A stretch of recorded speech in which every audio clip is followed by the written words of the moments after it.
Make me count to 3. We are on chapter 10, on page 113.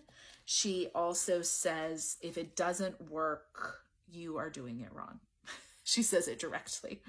In some cases, spanking does not have the desired effect of training the child's heart. Usually this can be attributed to improper application of the rod, of which there are several varieties. And hers, here at the closing of the book, are lack of consistency, like maybe you just haven't been doing it enough, and lack of persistence, lack of effectiveness, and lack of righteousness. Some of this came across as pretty gaslighty to me. On page 113, she says, the rod of correction returns the child to a place of submission to his parents, a place where God has promised blessing.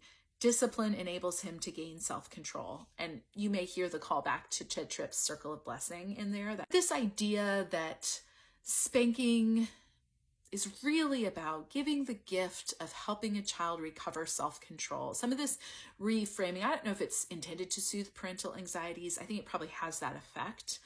But it really inflates what's going on here. Like what's going on here is a parent who could adopt these principles of authoritative parenting, of kind of like consistently correcting, consistently instructing, consistently being attentive to their child, and saying, well, the only way this can happen is through spanking. And if you do it through spanking, you're doing something loftier than maybe what other parents who are bribing or threatening or all these other worldly methods are doing. They couldn't possibly be doing the lofty work you are doing of giving your child self-control. So I think, again, it's like spanking as a magic ingredient, but with very little basis or substantiation. I also noticed, like, an anecdote she uses in page 113 is a child dragging the Tupperware out of the cabinet and gets a spanking for it. So these kind of anecdotes are sprinkled throughout.